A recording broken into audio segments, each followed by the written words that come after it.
Située à une trentaine de kilomètres de La Havane, l'école latino-américaine de médecine compte à ce jour des étudiants de 15 pays africains et environ 1000 étudiants congolais. Les autres sont disséminés à travers les 8 autres provinces scolaires de La Havane. Dans une salle pleine comme un œuf, l'atmosphère est plutôt douce. Bien que traversant moult difficultés liées au retard dans le paiement de la bourse, l'accueil réservé au Premier ministre était plus que chaleureux. Prenant la parole, tour à tour, les étudiants congolais, échantillons des 2000 et quelques, ont loué l'occasion qui leur a été offerte, celle de dire dans un échange direct et courtois ce qu'il ne va pas. Ce n'est pas un Premier ministre seulement qui est venu à leur rencontre, mais un père de famille qui, après avoir égrené les réalisations du gouvernement dans le pays, a expliqué la situation économique des pays producteurs de pétrole et donc du Congo, puis prodigué des conseils en appelant au respect de la patrie, au respect des lois du pays d'accueil et à la discipline. Dans les grandes lignes, on avait connaissance de vos joies et de vos peines. C'est peut-être bien de se féliciter en attendant que les autres vous le disent.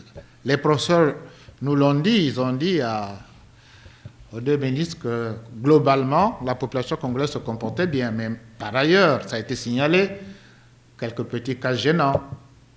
Ceux qui sont allés passer à part la bourse, c'est normal, nous tous on l'a fait. On allait à l'ambassade voir l'ambassadeur, voilà, on n'a pas la bourse, puis il représente le gouvernement.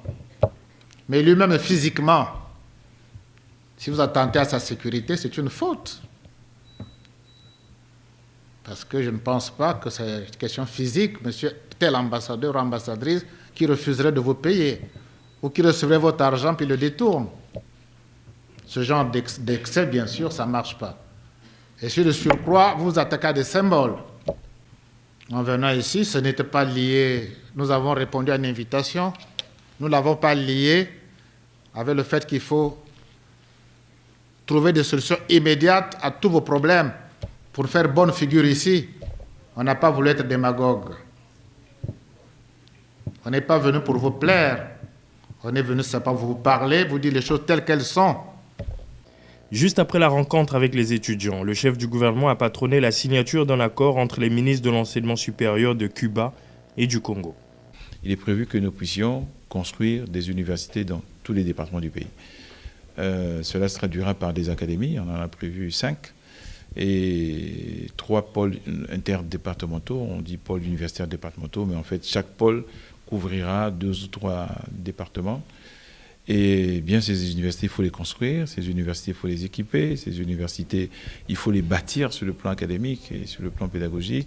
Ces universités, il faut des ressources humaines, vous l'avez dit, déjà pour Denis Sassou Nguesso, nous n'avons pas aujourd'hui, je crois, complètement cerné les solutions au corps enseignant. Donc il y aura sans doute là de la coopération à développer avec les pays amis comme Cuba. Ils pourraient nous soutenir dans la formation, oui, des enseignants, pourquoi pas, dans l'envoi d'enseignants tout court.